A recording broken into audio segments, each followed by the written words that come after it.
auta na ngomba Yesu auta na ngomba ngomba ezali nde losambwe ezali nde losambwe ezali nde losambwe ngomba ezali nde losambwe ezali nde losambwe ezali nde losambwe ezali nde losambwe ezali nde losambwe losambwe ekoma vi na ngai ekoma vi na ngai losambwe ekoma vi na ngai ebongo ya osala te losambwe ekoma vi na ngai ekoma vi na ngai losambwe ekoma vi na ngai ebongo ya osala te natika nyonso mpo na yo natika mokili mpo na yo natika nyonso mpo na yo ebongo ya osala te olongolanga na boumbwa maladi komisanga te moto tika na yemba amina olongolanga na boumbwa maladi komisanga pe moto yango tika na yemba amina amina amina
oyo babala basilisi mabala te basomba bandako basilisi bandako te baoyo babonga na vi basilisi mabala te batambusa bakoka basilisi bakoka te basekisa bakufi basilisi bakufi te ebongo baoyo babala basilisi mabala te baoyo babota mapasa basilisi mabota te biso baoyo tozelaka te ya suka bazongole soire zongole soire zongole soire zongole soire wapi bikama yo lakakina wapi bikama yo yakina olobaki okosala wapi bikama olobaki okosala wapi bikama. Bonjour et shalom peuple de Dieu. Na topesi bino mbote na kombo na Yesu. Pona midi ya lelo o nzamba pesi nga su makasi ya kobiangama to pe ya ko se présenter liboso na bino peuple de Dieu. Nayebi ke ezali habitude te kokoma na midi ya lelo pe na tango oyo lisusu vraiment o nkola pesi biso d'être là na kati ya service o intercession. Nayebi ke ya c'est là au baibari te ke tozana programme na midi ya lelo. Mais comme un intercesseur ou bien une intercesseuse, tozalaka na air fixe te tokoloba ke oyo esengi mpo tokota na kati ya champ de bataille. Bitumba ntango yaka elakaka te elobaka te, mais il se présentera juste devant nos portes to pe na territoire na biso. Alors esengaka intervention ya des hommes capables et na ba oyo bazalaki éveillé nde bako telema mpona ko repousser tempête wana. Alors tokobondela Seigneur Jésus te pèse merci na midi lelo papa na kombo na Yesu Christo tika ete na tango oyo nous voulons te dire d'abord merci pour na tango oyo kitoko pesi biso ya kobelema dans ta présence, d'être là devant toi, car ce n'est pas facile. C'est une grâce que tu nous as fait, Seigneur Jésus, de s'assembler devant toi, d'être là au milieu de toi, Seigneur Jésus, liboso na yo, parce que la parole dit que l'esprit des prophètes est soumis aux prophètes. Papa tikati na tango o kambape o tambwisa biso na kati ya prière o na kati ya oyo ko se passer à Père de gloire. Yo lo bape o se manifeste lo bape o shimba lo bape pesa maloba na kati na bisika oyo tikati na moment o tozo ba ko débuter na yo Père de gloire na za instrument édification na ndako moto nyonso oyo afongoli message afongoli audio oyo afongoli vidéo oyo tikati ezala nazala signe ya bénédiction, signe ya délivrance, signe ya réussite, signe ya lipamboli na kati ya ndako wana maloba oyo kobima na monoko na ngai na kombo na Yesu Mesia tikati oyo ndeko kobela azalaki na kati ya maladie incurable na peu importe la situation oyo ndeko komona solution na ngote tikati tanga zoka mongongo na kati ya ndako na ye eza mongongo oyo ezopesa lobiko oyo ezopesa réussite oyo ezopesa la guérison oyo ezopesa changement na vie ya bato ebele, car ta parole dit que moi là je suis ton instrument, je suis un simple vase oyo utiliser tiketi malobano et imparté na tango oyo na kombo na Yesu Mesia banda peza na biso pe succès na biso pour être l'indimi to sakati na biso yango comme un seul peuple to lobi susu. Merci Seigneur Jésus-Christ de Nazareth. Alléluia. Amen amen. Zombe a pambola biso. Vraiment sans plus tarder tokende kotanga makomi na Nzambe na kati ya livre ya Job le chapitre 33, Job chapitre 33 le verset 12 toko matati na 18e verset pour tozo un peu la compréhension. Il y a un message au Nzamba pesinga pour transmettre bino l'ainsi dit l'Éternel, la vision bien o Nzamba bikota lisangai na moment oyo poussé ngai na lancer message o na kati ya groupe na kati ya libota na Nzambe pour te ba comment ko prier succès là to tangi makomi na nkolo Yesu na kombo na Yesu Mesia. Job 33 le verset 12-18. Je te répondrai quand cela tu n'as pas raison, car Dieu est plus grand que l'homme. Veux-tu donc discuter avec lui parce qu'il ne prend aucun compte de ses actes? Dieu parle cependant tantôt d'une manière, tantôt d'une autre, et l'on n'y prend point garde. Il parlait par des songes, par des visions nocturnes. Quand les hommes sont livrés à un profond sommeil, quand ils sont endormis sur leur couche, alors il leur donne des avertissements et met les sots à ses instructions, afin de détourner l'homme du mal et de le préserver de l'orgueil, afin de garder son âme de la force et sa vie des coups du glaive. La parole de Dieu. Que Dieu nous bénisse tous dans midi à l'élo, précisément à 15h. Na 15h, on nzamba telemisinga lisusu na lekana liboso na bino pour na transmettre message on nzamba ibikota lisangai na kati ya lingumba o peskolo messi a pesinga na kotambwisa na kati ya groupe oyo. Vraiment ce n'est pas facile na ba moment boye auto traverser sous le mandat de la présence de Dieu, c'est une grâce.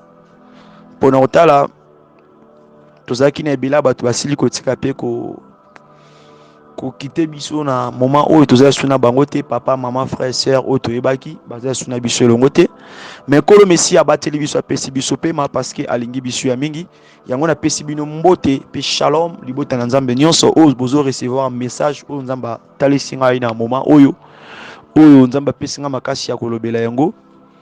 Vraiment bien aimé, na verset de tikota là auto tikota ngapito ezolobela biso que si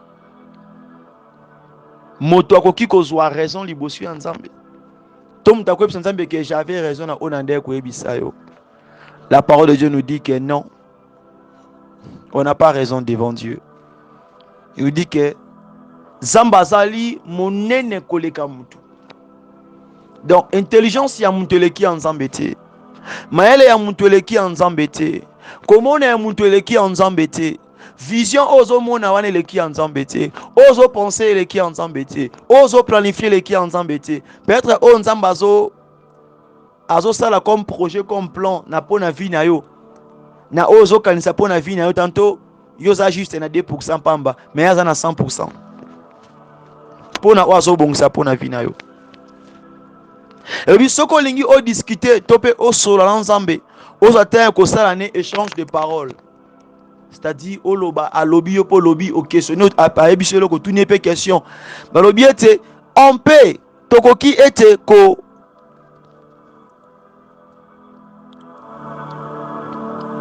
était soki yo lingi ça na bon sa phrase on a bien côté on a parce que na mona bien te lingala veux-tu donc discuter avec lui parce qu'il ne rend aucun compte de ses actes. Donc nyonso o nzamba sala rapport na biso batu soki o lingi o discuter na nzambe o contredit nzambe, on ne contredit pas Dieu, on ne discute pas avec Dieu qui au contredire tes afos nzambe ya bongote nzambe za bongote non babi que tout acte que nzamba salaka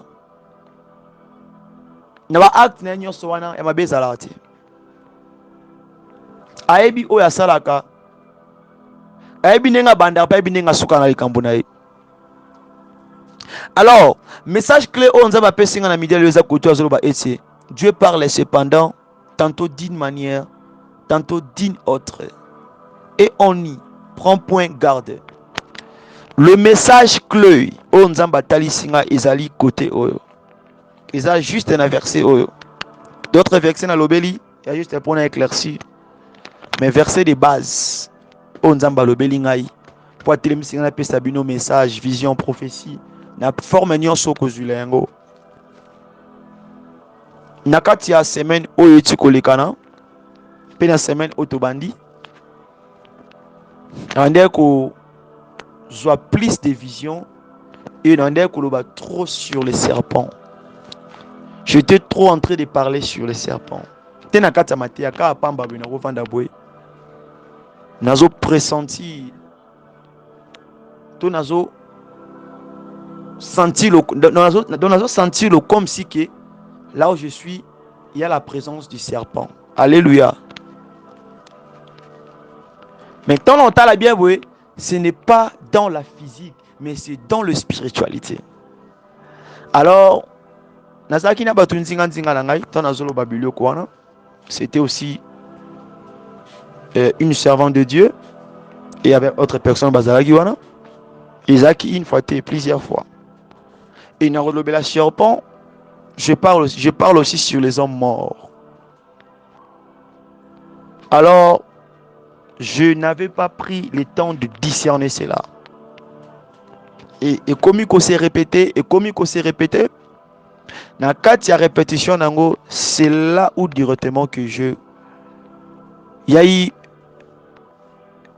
et le mot c'est pas ça qui n'a pas nabiso, et là directement, je sais maintenant de converser avec Dieu dans mon esprit, de poser à Dieu la question dans mon esprit. J'étais assis, j'étais en train de travailler, et dans mon esprit, j'étais en train d'intercéder. Kouébi sans âme, papa, je comprends pas, non, mon akaba vision, non, mon akaba vision, serpent, il y a serpent. Et comme la première fois, on a musala wana esika na vandaki. Tanazo tout na nzambe na molimo na ngai, na lobela nzambe na kati ya molimo na ngai. Et ayo talisanga il mange ya python. Il mange ya nguma. Banguma mon baras moro donc bazara rare, baras du désert. Baras du désert banguma bongo. Banguma wa baras du désert vraiment. Et banguma wana bazala un peu rare au moins ba pays mususu. Il est très sauvage, il est vraiment sauvage. Et na mona nguma na tambola. So talina thème to komi ezate. Un serpent qui a faim. Un serpent qui a faim. Un serpent qui a faim. Une vipère qui a faim. Python ou azana kati anzala. Alors, tant on a mon message, Dieu m'a amené maintenant à profondeur. Na moni ce serpent bandé au tambola zaki long. Tant on tambola na vandi na ozwa image na ye. Au tambola mais aki na nzala. Au tambola ok na recherche. Ok kuluka ya kolia. Alors, na eko zonga automatiquement. Kolanda na pena message moko na zwa ki na nuit à lelo. Et automatiquement, j'ai compris que Dieu veut maintenant yako aviser que il y a un ennemi ou ya telemi wana. Ou ya zoluka ko yiba tope ko bebisa. Alors tout le monde a vu le rôle d'un serpent.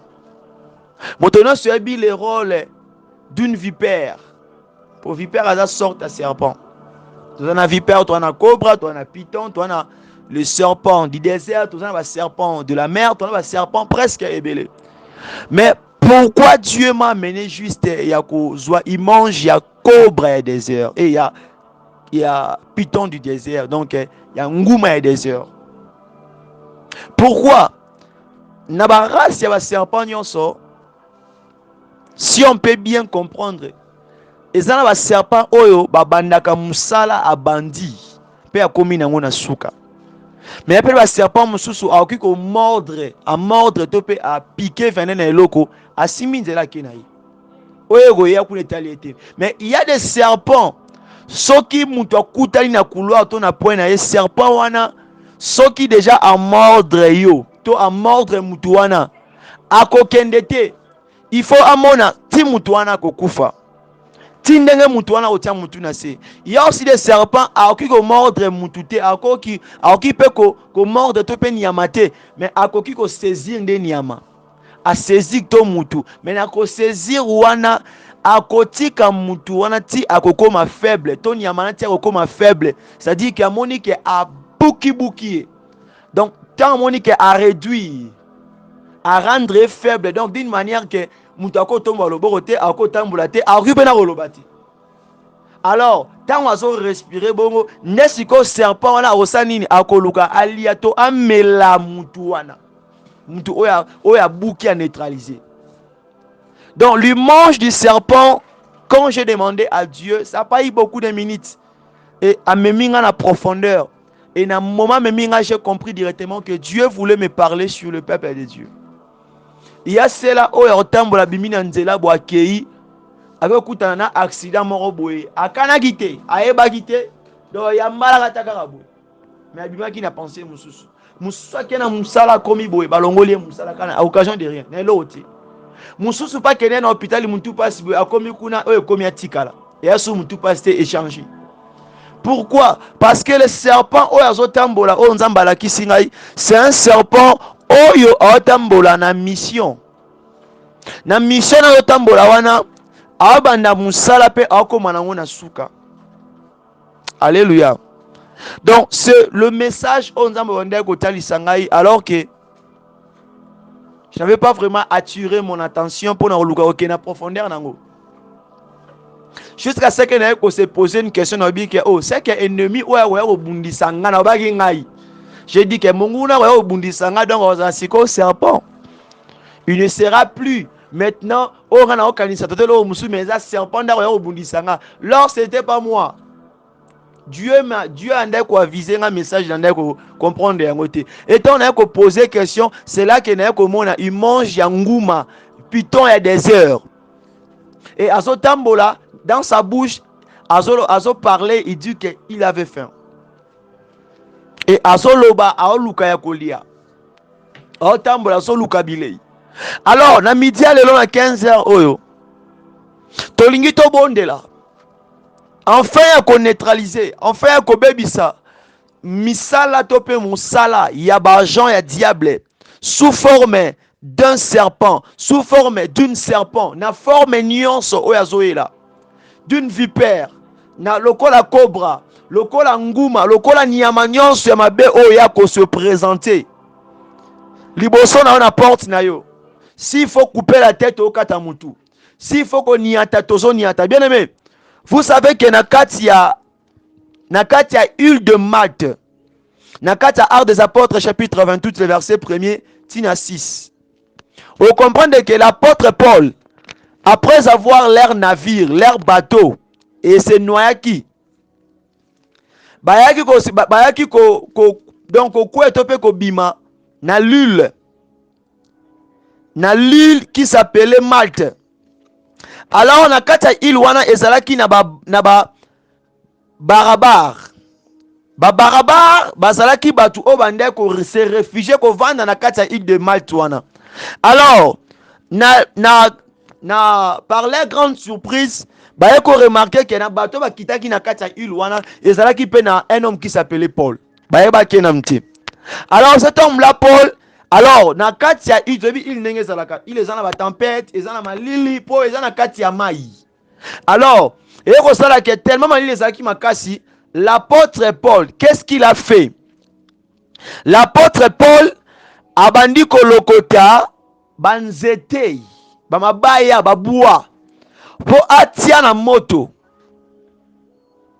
to pe po apelisa moto na kati ya moto ezalaki wana, donc c'est comme si donc animé lisusu moto wana. Alléluia. Donc nakoloba bien, donc na action malamu ezalaki ke ba barbare bazalaki na au milieu babisika bavandaki bandaki koyetola moto na île wana. Siko l'apôtre Paul yepe tango na tourna kuti bavanda mo ko koni wana bandaki da ko sila. To biso bato bayetola moto na bazamba tana matanga lelo ko mboni na butu place ba tumba pine bazwika bakoni ba pelisi po malili ezo bato balala na baleka na pongite. Alors siko na événement bongo l'apôtre Paul a qu'est-ce que kolokota mabaya to pe babua bakoni po atia na kati ya moto wana po moto ya lisu makasi. Alors bakoni o alokotaki selon message on a zuni na omeka ko interpréter yango. Apôtre Paul a azui ba mabaya babua wana akota na moto. Tango ota na moto na kati ya babua wana eko sala ke ezalaki na vipère. Landanga très bien. ezalaki na vipère tango abwaki koni na kati ya moto. Donc abwaki te me azwi lokola nde totubaka koni, bato bayebi makambo wana bien balambaka bakoni. Tango okota koni na kati ya nde totiaka 3 pieds to oinstalle déjà hôtel no mpona ndenge hôtel no ya kotumba eloko to ya kosala barbecue, nde tokotaka bakoni. Siko tango okota koni wana akotisi na chaleur wana, vipère akoki te abimi na kati ya libaya. C'est-à-dire que azalaki na kati ya libaya to alingamaki na libaya. Alors que tu vois bien que ba vipère musu bazaka couleur pe ya libaya to pe ya nzete to pe ya bois oyo akangami na yango. Alors ça passe pour mutu amona ke on les nyoka. Alors que l'apôtre Paul tanga koti bongo nyoka akoki te na chaleur wana ayeko, donc ayeko bimasikoyo. Na kati ya chaleur on comprend que mutu nyoka ezalaki na bisika oyo apôtre Paul nda okotisa koni na kati ya moto wana. Siko tanga okotisa chaleur wana ebeti mutu nyoka. Nde nyoka abalusi regard na ye et pas apôtre Paul. Nde siko ayeko soit l'apôtre Paul. Alléluia. Tango asui l'apôtre Paul, lolenga simbaki koni wana, alors que ba barbare ba monaki déjà événement wana. Alors que je peux comprendre bien que baebaki ke na bakoni o apôtre Paul a memi nyoka zaki na kati po bazaki bato a territoire wana. Il savait. Alors tango nyoka yako so apôtre Paul, baebi ke na forme ya vipère wana tango su apôtre Paul, vipère wana soka su mutu mutasala ka ba minute te. Fa kufa. Alors mambe koma ki grave wana. Bakomi ko basiko yo to zazo mwana suite ya mutu oyo. Alors, pendant bazo cela, ezalaki ba seconde eleki, et comme minute eleki, et comme heure eleki comme ba heure. Alors, ba comprendre que mutu wana oyo azalaki liboso ya tope liboso ba koni wana liboso ya moto, c'était pas un homme ordinaire. Donc là c'est comment que l'apôtre Paul, il était rempli du Saint-Esprit. Quand tu es rempli du Saint-Esprit, même si nyoka mordre yo okufati. Quand tu es rempli du Saint-Esprit, même si l'ennemi se présente sur ton territoire, à côté aussi morti. À côté aussi morti. À côté aussi morti. Nous, mon abisi, comme Marc 16, le verset 16, Tina 16, le verset que après Sibiso ma coquille,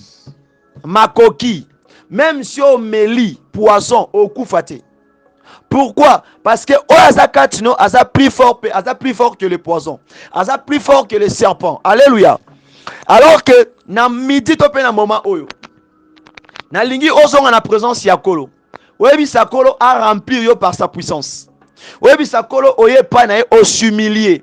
Atondi so na nguya na ye poto lingi ko kata mutu a serpent nyonso. Oye azo réclamer bana. Oye azo réclamer via moto. Oye azo réclamer libala moto moko. Oye azo réclamer mosala moto moko parce que le serpent vient que pour détruire. Le serpent vient que pour... Donc, serpent a à peine la sécheresse. N'a pas expliqué yango. Pourquoi la sécheresse? Muto a sali bilanga. Nakati ya bamboka to nakati ya bilanga. Bisika o nyoka a mordre. To atiki vene na ina nzete. Et dans l'étape wana. Nzete wana e kaukaka. Alléluia. Nyoka mususo pa sui mutu na loboko. Omona ke loboko mutu wana ibanda okauka. Mususo akoma inapt. Bisika wana. Mais musu e kausaka loboko. Moni mutu bisika na komi okauka. Alors, nyoka nyonso oya lingi apporter leyo. La sécheresse. Nakati ya ndaku na yo. Nakati ya vie na yo. Nakati ya ministère na yo. Parce que c'est un message oya banda kolobela. Na plusieurs formes. Parce que na boutolo on a eu beaucoup de visions. Ces derniers mois, on a trop de visions. Pas de songes, mais de visions. Que nous avons avec des détails précis. Trop de visions. Alors, pendant ce moment, nous voulons s'humilier, demander à Dieu, à renforcer, à remplir le Saint-Esprit avant de faire la prière à combat. Alléluia. Nous voulons prier. Soit position à malamu. Soit position à malamu, tolingi tobondela. Soit position à malamu. Banda ko s'humilier. Banda ko mibuaka. Banda ko mitika dans la présence de Dieu. Yebisa papa. Oye panae a remplir yo. Oye panae a tondisa yo. Oye panae a tondiso na nguyana. Na biso ke le serpent. Nathan Nzamba otalisanga les messages on ande kozwa parce que souvent na ndenge Nzamba bengeli ngai pona loba message to pona pesa peuple de Dieu message faut ça la plus de 3 fois. Donc tant que comme à 3 fois et pas comme un message sérieux. Même pour nga moko. Mais si pour le peuple de Dieu, Dieu me parle un, na encore moi le quoi ça penser na ngai. Deux, na aucun ça le quoi ça ba imagination. Les trois, na comprendre qu'il y a quelque chose. Là maintenant, ngande ce qu'on entend dans une question. Qu'est-ce que tu veux me dire? Alors si c'est la voix de Dieu, j'aurai des détails précis. Il y a un moment qui n'a pas si bino va verser. N'a pas si bino même verser aux interpréter message on s'en singa sur le serpent. À propos ya nguma le putain de désert. O bande ko tambo na kati ya désert. Natali sibino grandeur, natali sibino sauvage, force ou azala ranango. Na musala o ya salaka ndenge nzamba ndeko ko tali sangai. Alors, tozo bondela. Nous allons prier. Nous allons s'approcher de la présence de Dieu. Toya et pas en Zambé. Pour être à renforcer yo. Pour être à peso makasi. Pour être à yo kelo mawa. Atoniso. Alongo la esprit nyon sur ma bekati na yo. Esprit ambindo. Esprit négatif parce que quand tu combats un serpent, quand tu combats une vipère, quand tu combats cobra, peu importe un nyoka, ce que vous avez vigilanté, na nzete ka oyo simbi, na libanga ka oyo simbi, na peu importe instrument que tu peux toucher, yeba ke soko za vigilante tango obunda liboso nyoka, to tango za na territoire na yo.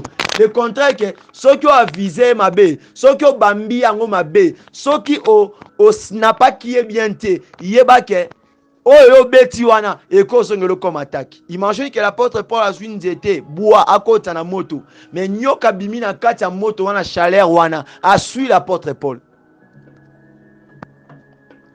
Maintenant on suit l'apôtre Paul. La parole dit ceci, l'apôtre Paul n'avait pas lâché.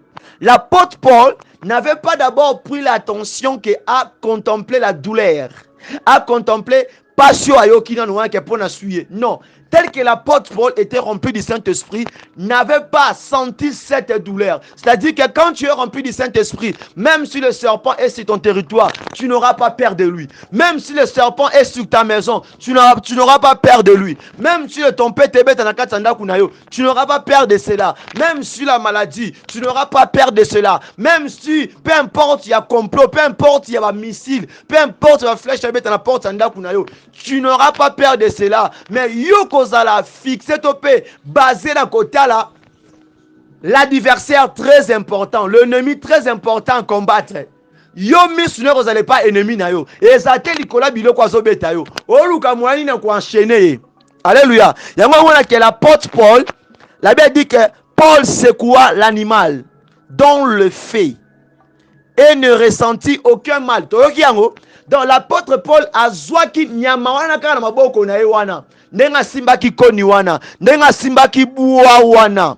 Hey, ribo shanda baba. Rekamando. Quand ndenga simba ki buwa wana. Avec un vipère. On va entendre faire face to face. Face à face boy. Azuka na koni wana. A secoué na moto. Alléluia. Je suis sûr et certain. Vipère wana. Ata lukaki abima kite. Andos waka fimbu na minti wana. L'apôtre Paul a maintenant qu'il animal wana tina nenga kufa ki aziki. Maintenant là, nous voulons prier. Oyebi sanzambe a renforcer yo. Atondisa yo. Zonge pa nzambe. Zonge pa nzambe ebi se atondisa yo. Apeso bi bundele molimo. S'humilier, mikitisa. Mikitisa ebi sanzambe a remplir yo. Na nguya, na force na ye. Apeso makasi parce que l'ennemi qui est devant toi, il est plus fort que toi. Sans l'intervention de Dieu, sans son assistance, beme okro bunabitumba ote. Yebi sanzambe a renforcer yo. To mikitisa, to bondela, to ebi sakolo, amema biso na haute dimension. Pour la media lelo, to craser, to kata la tête de cet serpent là. Na media lelo akweya. Serpent sécheresse azalaka. Serpent destruction pe azalaka. Serpent au pas azalaka comme un démon de contrôle azalaka. Lokola nguma, lokola python, yé azalaka un démon de contrôle. Ce qui a saisir mutu, ce qui a saisir mutu, jusqu'à ce qu'il a enchaîné à pratiquer. Il y a aussi des serpents. Oh, ce qui a bêti venin, a bêti venin, a zongi simazo tala. Alors, l'évolution, m'tabeti venin. Après, ceux qui m'tana au téléma, il y a des serpents pareils. Alors, nous voulons combattre un adversaire qui peut aussi être plus fort que toi, qui peut aussi être fort. Pour ce moment, il apparaît à serpent, qui m'a bien aimé. Yebisanga nguma bimaka sur place boy tozaka ba bimika boy na grande na mulai ne to parata mangwa to simba machete aux moi to koti moi au banga point to hotel mais susu donc c'est à dire que toi bisakolo appelle sa biso makasi. La Bible dit que dans le livre Job 20 33 le verset le verset 30 le verset précédemment, le verset 14, la parole dit que Dieu parle cependant tantôt d'une manière, tantôt d'une autre, et on n'y prend point garde. Au son message, au message de la vérité, Dieu m'a fait parler sur les serpents à plusieurs fois. Nana quoi tirer le distraction T. Et la distraction T, je m'excuse. Nazwa qui tentait à discerner, mais quand je lui ai posé la question sur place, quand j'ai compris que la diversion a oublié ça tout les nyoka de là à meminga sikoyo na minute ya muke atali singa ebele on a eu ce que expliquer ebele na minute ya muke il m'a montré comment est-ce que les serpents ont tambola zaki na nzala na vrai nzala solo. La parole dit ceci, la parole dit ceci, la parole dit que Zambe azolobela mutu po ete mabe ekomela ote alingi ko détourner l'homme du mal et de le préserver de l'orgueil. Te frère Paul frère Paul atika no ba message yo ka ba message ngelo rotete et le côté non et le côté c'est le côté et bisanga so bisa adversaire ki osangelo ote nda adversaire atiki yo na bitu obunda mutu mtanga beta biseke osanga rien ovalo kangi maboko abeto mbata likofe ko ikao. Mais tant que c'est que ça n'a rien, oui, il faut réagir. Tant que pas coûter na yo. Mais sans réagir, rien n'est ça l'autre. C'est ça le combat spirituel. Nous prions. Tu es sans zambe. Mawana sa miséricorde. Tu bonne la combo na Messia. Banda ko senga cet esprit a renforcé yo. Apeso makasi. Liboso ennemi ou atelemi. Liboso adversaire ou atelemi. Yebisa kolo ou ena lisiba na ye. Pour être à remplir yo, pour être attendissa yo, pour être à mema yo, pour être à peso makasi, pour être à assurer yo, pour être à peso les armes spirituelles, pour combattre l'ennemi qui est très important devant toi, qui est très important, qui te combat. Un ennemi très important, mépriser parce que yenda soluka. Nini akobebisa nini akodétruit pendant ko ebisa ko tozonge pana ye to bonde na kombo na Yesu Messia bien lift your voice pray the name of Jesus banda ko bonde la ebisa ko lo Messia to ye pana ye banda ko bonde la banda ko ebisa nzambe banda ko ebisa nzambe banda ko ebisa nzambe to pusane pana ye to bonde na kombo na Yesu Messia atikina kuna belelio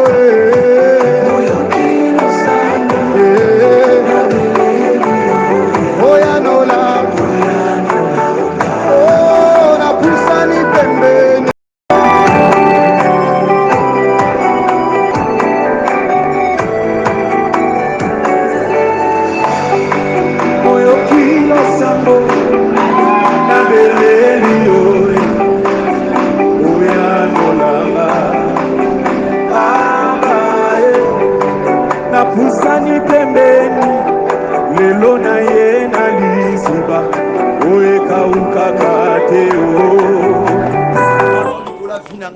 Mana likola ona zoloba mana likola ona zo sala mana likola ona zo simba mana likola ona na okanisa dans mes pensées mana likola ministère au pesingai mana likola ministère de la repentance Seigneur na ko senga mana na tango au Père de gloire na ko senga mana yo parce que la parole me dit que Dieu parle tantôt d'une manière tantôt d'une autre Seigneur Jésus et que l'homme n'y prend point garde Seigneur. Moi je me milite Seigneur parce que liboso nanga na bitumba o le kinga na makasi na bitumba o eza fort que nga Seigneur Jésus mais ça makasi te liboso na yo ya makasi te liboso ya présence na yo ya makasi te liboso ya kombo na yo papa na yeko mitika na yeko mibwaka epa na yo na yeko senga epa na yo papa na yeko lela mawa na yo Père de gloire yo kelanga mawa na zongi epa na yo na yeko mitika epa na yo car ta parole me dit ceci que ta main n'est pas trop courte pour sauver ni ton oreille trop dit pour entendre et ce sont mes fautes mes défauts qui mettent une séparation moi avec toi Seigneur Jésus papa yo kelanga mawa na zongi pana yo na biangami liboso na yo na kosenga maona yo na koela maona yo na ministère omo inangai na marche na ngai na libota na ngai na bandeko na nga papa na kosenga maona au Père de gloire. Aie pitié de moi Seigneur Jésus. Je me m'humilie Seigneur par mes actes papa na ona okanisa na ona oloba na ona omona na ona osala papa na osenga maona yo na oela maona papa yo talisinga ete pona kende ko libérer ano aza okangama il faut nga moko na se libérer Père de gloire yango na se désinstaller na désinstaller nyonso na bekati na nga Seigneur na longola na senga na yo obanda ko purify ngai obanda ko sanctifier ko takasi ngai yawe maona o Père de gloire purifier nga Père de gloire ya ko senga no Seigneur Jésus ya ko zonge pana yo yo ba ko kelanga mawa yo ba ko kelanga mawa yo ba ko limbisanga na kombo na Yesu Mesia pardon ko senga maona yo na fuka mi liboso na yo ya ko senga pana yo yo kelanga mawa na kombo na Yesu Mesia banda ko ebisa nzambe yebisa nzambe a remplir yo a bâtir yo par le baptême de feu appelons l'esprit de feu la puissance du Saint-Esprit et se manifester katina yo tango kobondela ezala ba missile ezala ba obi ezala mabanga moto ezala le feu dévorant ndepela na kaya monguna banda ko invoquer banda ko benga le Saint-Esprit abana ko se manifester na kati ba moina yo na ndako na yo le Saint-Esprit a siégé le Saint-Esprit a son contrôle na kati vie na yo a son contrôle na territoire na mabele ozali na ndako na couche na mbetu na yo partout ozali le Saint-Esprit a se manifester l'Esprit Saint a se manifester maintenant qu'on invoquer l'Esprit de Dieu de Holy Spirit maintenant qu'on benga la puissance de Dieu la puissance de Dieu la puissance de Dieu la puissance de Dieu la puissance de Dieu la puissance de Dieu sa présence est dominée et dominée na tango on a combo la Yesu Mesia maintenant qu'on invoquer the Holy Spirit the power maintenant qu'on senga la puissance de Dieu ask the power of God na kati ya ndako na yo maintenant qu'on senga la main de Dieu, the hand of God, na kati ya ministry na yo, na kati ya famille na yo, na kati ya libota na yo, manako senga, manako ask the Holy Spirit, the spirit of fire, na kati ya ndaku na yo, eba ndako bela, nguya nzambe, le feu dévorant, the power of Lord, the power of the Holy Spirit, manako senga, na tango oyo, la puissance de Dieu, la puissance de Dieu, la puissance de Dieu, manako ebi nzambe a remplir yo, atondisa yo, banda ko invoquer senga wa mulu senga wa mingerengere banda ko ebisa nzambe a remplir yo que ta coupé débordé que ta coupé débordé que ta coupé débordé na kombo na Yesu banda ko invoquer l'esprit de Dieu bien-aimé intercède prie papa na osenge pana yo yo ba ko remplir ngai yo ba ko tondisa ngai na nguya pe na force na yo yo ba ko planter yo ba ko planter Dieu va concevoir le fruit du Saint-Esprit, la puissance, ta puissance, Père de gloire. Nous allons la 4 mois, Seigneur. Et va kota, et va kotondi sanga, et va remplir, Seigneur. Nasa la vase d'honneur, le Père de gloire. Pesanga libundeli à molimo. Le bouclier, Père de gloire de la foi, papa. La cuirasse de la justice, Père de gloire. Pesanga les œuvres de l'évangile, Père de gloire. Pesanga mouya, pesanga force, Yahweh. Remplis-moi. Léa kamandele bo sakia. Mambre ya kamandoro bose. Bandako tondi sanga. Ta puissance est Seigneur. Ta puissance est Seigneur. Ta puissance est Seigneur. Ta puissance est Seigneur. Ta puissance est Seigneur. Papa, que je puisse avoir, Seigneur, de ceinture, la ceinture de la vérité, Seigneur. Papa, revêtis-moi de la cuirasse, Seigneur, de la justice, Seigneur. Mais pour moi, donne-moi les chaussures de l'évangile, Papa. Dans mes pieds, Seigneur. Na kombo na Yesu. Papa, donne-moi aussi le bouclier, Seigneur, de la foi, Papa. Papa, pesanga makasi. Pour être moto au pays, c'est 4 coups fatés, Seigneur. Na kombo na Yesu. Et le comment côté, Papa. Et le comment côté. Nabanda ko étouffé. Nabanda ko boma. Tout est serpent. Nabanda ko ça. Le serpent qui se présente dans mes pieds, dans le lieu où moi je foule mes pieds, papa. Yo tondi sanga nanguya, yo me mangana haute niveau, yo mangana haute onction. Make abashinda, lo kiamande, le kamambra la kiabase yaba, elevosa, la mande rebosaka, ikamembre ye koroboshinda. Papa sanga la force, remplis-moi, remplis-moi, remplis-moi, remplis-moi, remplis-moi, remplis-moi, remplis-moi, remplis-moi. Donne-moi la force, Jésus. Donne-moi la force, Jésus. Donne-moi la force, membre. Akayabase, lebosha. Pesanga nguya, pesanga la force, l'équipe Mungu azali bosso la Père de gloire. L'apôtre Paul, il a marché avec toi, devant les vipères, devant la vipère, Père de gloire. Il n'y a eu rien du mal devant lui, Père de gloire, parce que tu as été avec lui, parce que ta présence avait dominé sur sa vie, Père de gloire. Pesanga nguya, pesanga makasi, pesanga olo power, pesanga elemelebo power, pesanga yamandelebo power, pesanga lokiyaba power, pesanga likemandelebosa, ekama yakayerebosa, yabasindelebo, pesanga ta puissance Yahweh, la puissance de power Holy Spirit, de power power, de power rebo shanda, de power reba yakiyamasaki, lekemende rebo power, rakamande, liboshe, yakiyabasakande rebo, pesanga la puissance, affermi, donne-moi la force, le bouclier de la foi, donne-moi la force Seigneur, remplis-moi, Seigneur, ta cuirasse, c'est la partage, il y a d'une arme, Seigneur, qui va me renforcer, ainsi que la ceinture Yahweh de ta justice, Yahweh. Donne-moi la force, la parole de force, la parole de feu devant mes ennemis, Seigneur. Remplis-moi, Riabasiana, Kalabale, Kelebosi, na kombo na Yesu, tondi sanga papa, que ta puissance est sainte. Que ta puissance est sainte. The Holy Spirit na bengayo. Na tango oh l'esprit de Dieu. Evanda kozwa contrôle.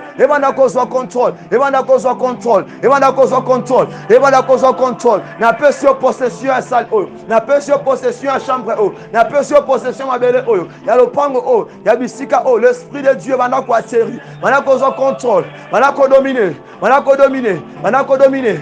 kamba. Vanda ko dominer. Dans cet corps, l'esprit de Dieu prend contrôle, prend possession.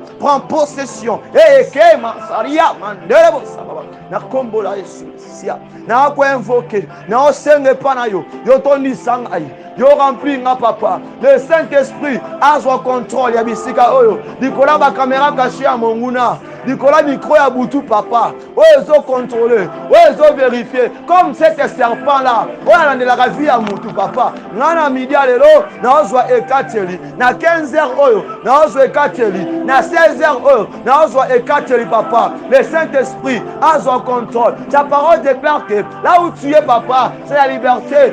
Que ton reine vienne ikeme lebo sakia na kombo na Yesu. Je m'oppose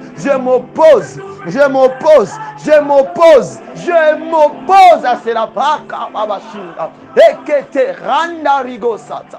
Ekete reka abasia. Ekantoria basete. Lukasia. Lebro ya kamambro. Ekande rebosa. Ekaya manaki abasete rebo. Papa ta puissance. Ton onction. Ta puissance rimante. Ta puissance rebo shanda. Ike abasete. Zuke abasanda. Rabaye kerebosete. Okaya mambro. Eke basata. Ike membele kerebo power. Que ta main puissante, Père de gloire. Remplis-moi, Seigneur.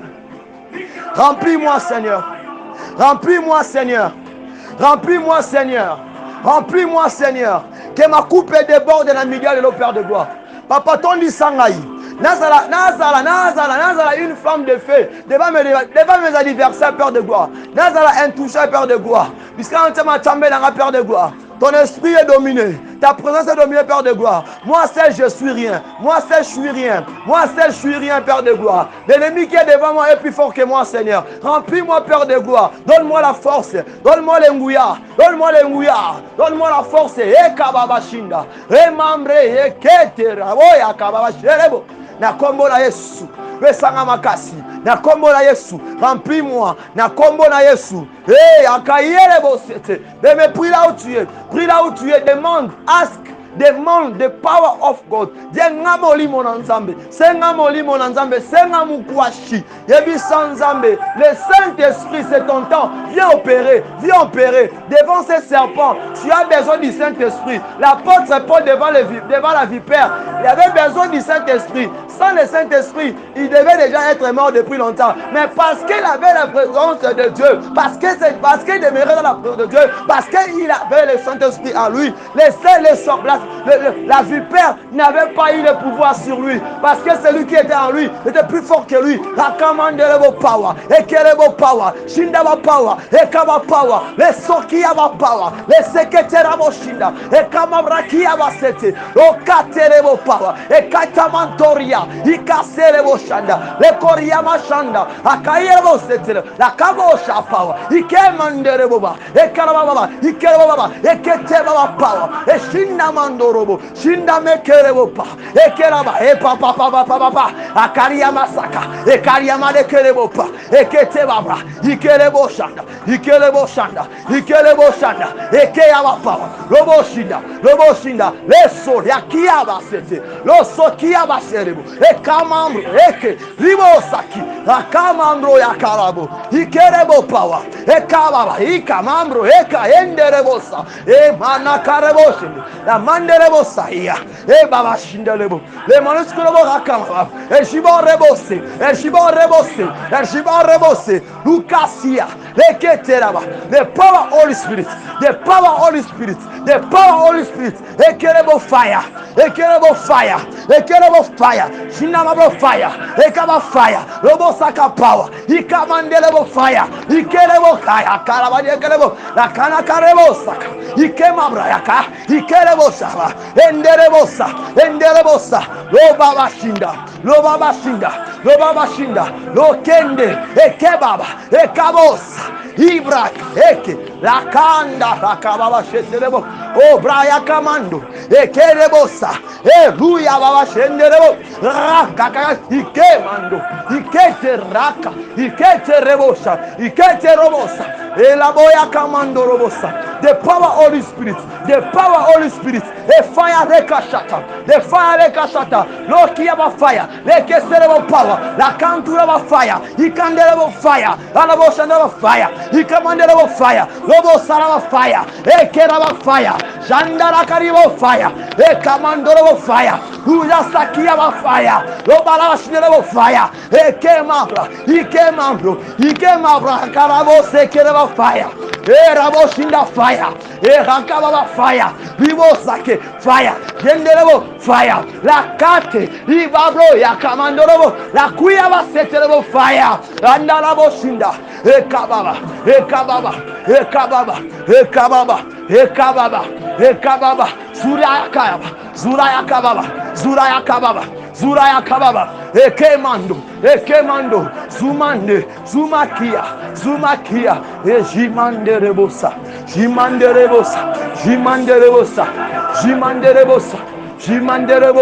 Jimanderebosa, Shekerebosa, Enderebosa, Akababa, Ribosakata, Riboshende. Leia lakiaba power fire. Leketa rika. We are seeing another level fire. Limran Golias. Yakante. Ekete mantu. Ikara karabosa power. Ekerebo fire. The fire level soroya karaba shinderebo. Rakanto robo. Rika inrenderebo sete. Randa boshata. Rakababa.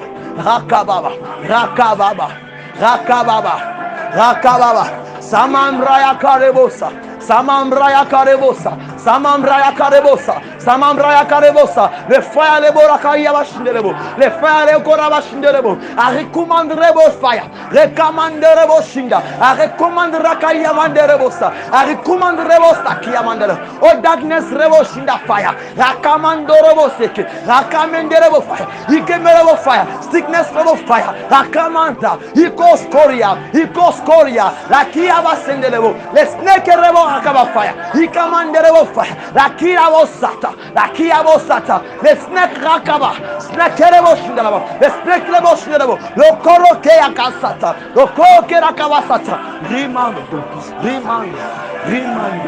Zoya Kaba, Zoya Shama. Merci Jésus.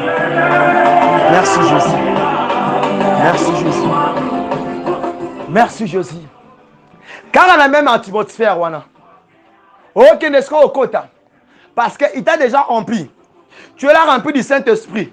Ok, de Kobe ça. Tout est serpent, tout est vipère de la destruction dans ta vie. Dans ndako na yo, dans ministère na yo, dans mosa na yo. Nyoka nyon soit destruction parce que le venin serpent et birisate et bomaka. Ozo détruire, ozo bebisa, ozo niata, ozo ko invoquer le feu dévorant, le feu de Dieu, moto, tout ma moto et tumba, moto et bebisa, moto et zikisa, nyonso oya bondoki, nyonso oya ba serpent ya molili, o baso comploter, o baso bongisa, dikola marche na yo, dikola Vinayo, le moto nzambe banda kotumba, yebi sanzambe, lo ba de lo send the fire, e akotumba, e akozikisa, all snake from demon, from baba sikana so ba utia mabe, yo zwebi saka nzambe, le feu, oza ko invoquer moto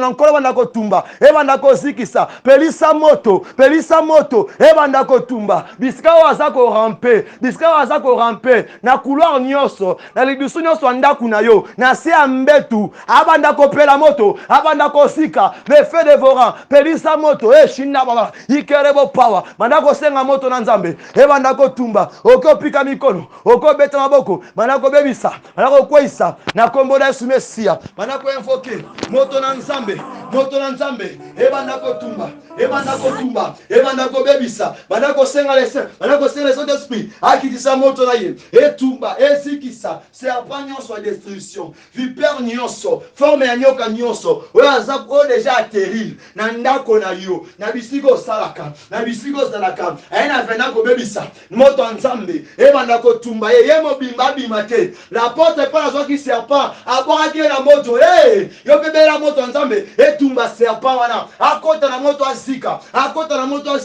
asika shende velebo, asika shinda baba ashika lebo power abana kosika na tango oyo le feu dévorant consumé moto nzambe tumba bana kobela moto nzambe ebanda ko tumba moto nzambe tumba bana ko tumba ye bana ko senga nzambe azikisa la porte Paul avait secoué la vipère, la kacha moto, le bâtiment est 7.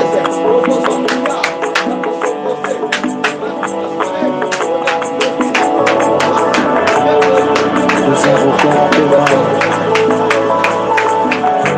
le Dieu qui règne au siècle des siècles,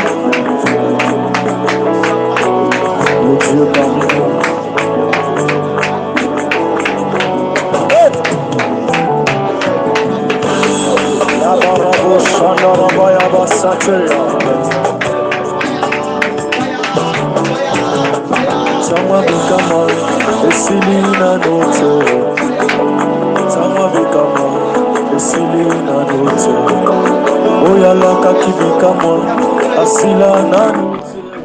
Aujourd'hui la moto avec raison. Pourquoi? Parce que cet serpent-là, dans on ça qu'on mordre, ici quand ça qu'on mordre, on se met semence de destruction. Aki qu'on mordre libala oyo bongiso sala. Mosala na yo, ba projet na yo, voyage na yo, na bisiko tekaka, na bisiko salaka. Banda ko ebisa nzambe, moto na etumba nyoka wana.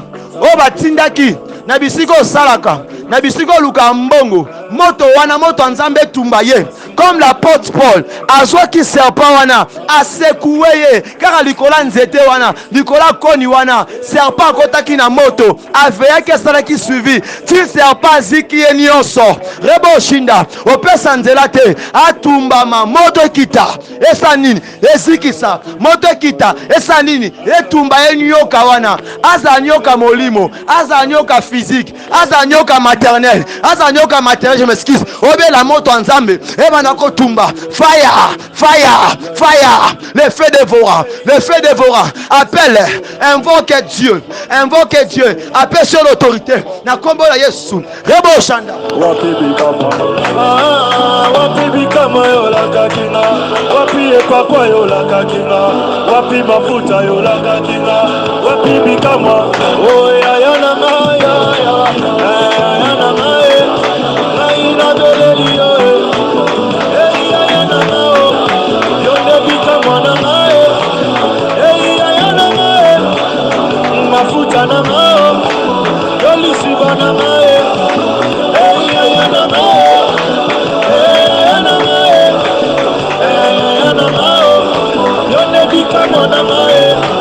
en relation à Maë, Kuna na lola et je suis dans Mao, Mao, Tala Melissa na yo, Azala Galeki na yo, et je suis dans Mao, et je suis dans Mao, et Yana Mao, Yana Mao, Yana Mao, Yonde Bikamo na Maë.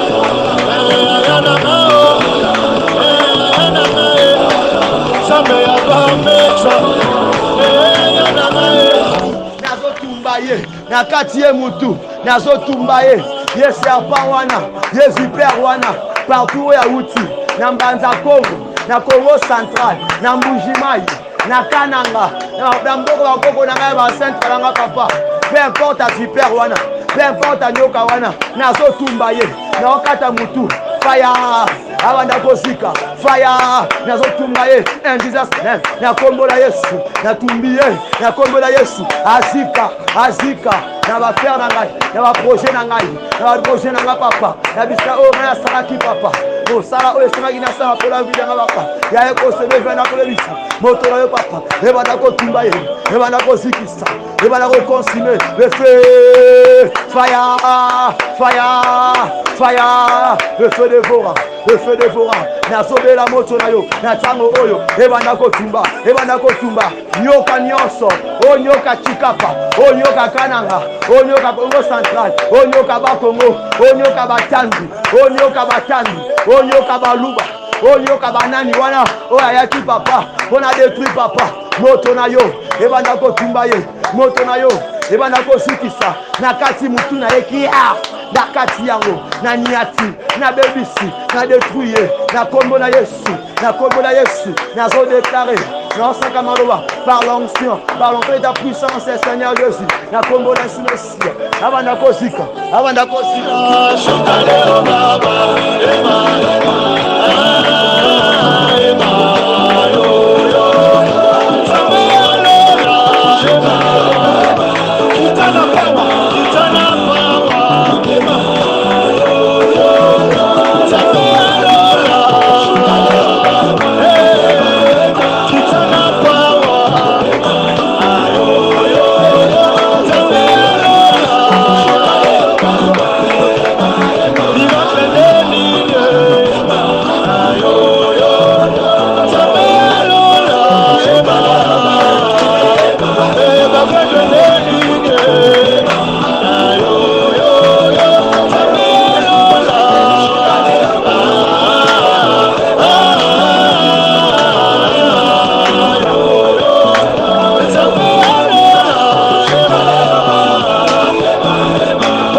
Invoquez le feu, invoquez le feu. Nicolas serpent destruction, Nicolas serpent destruction, Nicolas serpent destruction, Nicolas serpent poursuite, Nicolas serpent des mots de contrôle, Nicolas serpent de surveillance, lokola nguma, lokola pitona, atumbama, kata emotu, azika, avec ça, avec na venena yewana, atumbama, tinda moto, send of fire, tinda moto, le feu dévorant, ebandako tumba, in the name of Jesus, na kombo na Yesu Mesia, atumbama, ni ataye, kataye, opese mwango kimate, a échappé au thé, kanenga kotaki, abimate, le long abimate, l'autre ça pour exterminer, akobimate, atumbama, na kombo na Yesu, ribos.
Kombo na Yesu Messia. Après prière nyonso, il faut que pratique la parole et déclaration. Oza ko wanda ko déclarer. Ozo sakamando ribosha. Ozo déclarer maloba. Ozo loba. Likola prière oyo sali. Ya nyoka ya sécheresse. Ya nyoka ya surveillance. Ya nyoka destruction. Quand ma commune nzambe lobi na kati ya Job 33 le verset 14. Quand Dieu nous parle, et ça pour nous détourner yo na mabe moko pour nous préserver yo. Yango wana siko oso déclare na kati ya libota na yo, na mwa oto banda, na takati ya ne oyo que aucun serpent, ya monde de ténèbres, ya monde physique, ya peu importe ya monde azaleli, akota te na ndaku na yo, na vie na yo, na ba projet na yo. Nanonso sala azwa nguya ko simba te et puis osaka maloba et puis otika service ya poko na bo na nkolo service ya 21h30 yebisa kolo mesia tamu saba kamba biso et puis so bondela na kombo na Yesu Mesia banda ko saka maloba banda ko déclarer na kombo na Yesu Mesia banda ko bondela banda je m'excuse banda ko déclarer na kombo na Yesu Mesia yebisa kolo nzambe banda ko loba yango na kombo na Yesu Mesia na kombo na Yesu Mesia na kombo na Yesu Mesia yebisa nzambe na kombo na Yesu. Seigneur Jésus, je déclare que je suis la tête, je déclare que je suis pas la queue, je déclare que je ne serai pas atteint par le plan du diable, je ne tomberai pas Seigneur, je ne mourrai pas Seigneur. Je serai à toi, je m'accroche à toi, car tu es avec moi. Na kombo na Yesu. Na kombo na Yesu. La parole dit que la victoire est certaine, Seigneur, dans notre camp, Seigneur Jésus. Je proclame et je déclare, Seigneur, intercession au Père de gloire, que tu nous accordes la victoire et ça la partage nabiso na kombo na Yesu. Nous voulons sauter, nous voulons chanter, nous voulons prophétiser, nous voulons parler, nous voulons glorifier ton nom dans l'allégresse, dans la victoire. Na kombo na Yesu Messia, nous le déclarons qu'il soit ainsi. Na kombo na Yesu Messia, et nous croyons que au sali yango, pe kokisi yango na kombo na Yesu Messia, kombo no et kumisama pona elonga, pona victoire, pona réussite, pona manso au sali na kombo na Yesu Messia. Totomboli kombo na yo, topamboli kombo na yo. Merci pour ta présence. Merci pour un message à midi à l'élo. Merci pour un CD. Merci pour na maloba na yo. Merci pour la vision. Merci pour la révélation. Oh, talisi biso na tango oyo. Pour ceux qui ont quitté, merci, cher Saint-Esprit. C'est ainsi que nous te glorifions. Nous te levons parce que tu es Dieu. Na kombo na Yesu Messia. Le to bondeli. Tika le bonheur et la grâce et ça la partage à moko na moko. Na kombo na Yesu Messia. Et nous condamnons, Seigneur Jésus, tout effet diabolique du serpent. Il se présenter dans le moko na moko et simba mototé et mon amonté, peu importe il y a venin et ça neutralisé quoi isami. Na kombo na Yesu Messia, nous croyons que tu l'as fait. Et on te déclarer la victoire et l'onga kati na biso na kombo na Yesu Messia. Que Dieu reçoit l'honneur parmi nous. Même venez à maladie, même venez à Mbassou, même venez à Kasonda, même venez à Kibondoki, même venez à Moro démoniaque satanique, n'aura aucun effet sur les bien-aimés, sur le peuple, sur la famille que tu m'as donné. Na kombo na Yesu Messia, je déclare, sur la vie de chacun de nous, papa, maman, frères et sœurs, enfants, vous en avez fait mon côté, na kombo na Yesu, na kombo na Yesu, et victoire.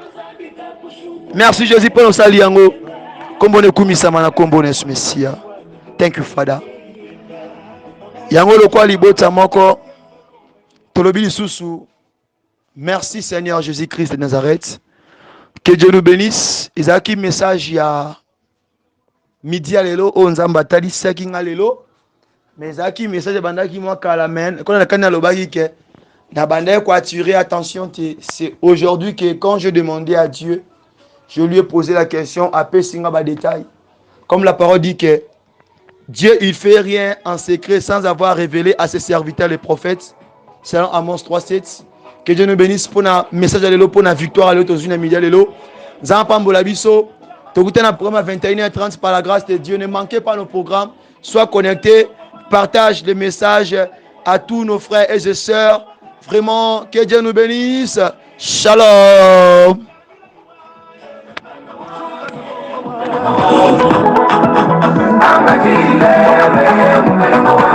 Hey, David Wakambe, David Wakashimula, David Wakamba Banafe, David Wakashimula, Kachana Kola David, Lezu Memba Mukula Kashe, Kachana Kola David, Lezu Memba Mukula Kashe, Chena Muna Wana Wansan, Kulomba Kapalusa Wala, Nashaba Mujibu Jeda, Balomba Jamba Juma Santu Wanyemba, Wapiji Wanye, Jamakanda Wanye,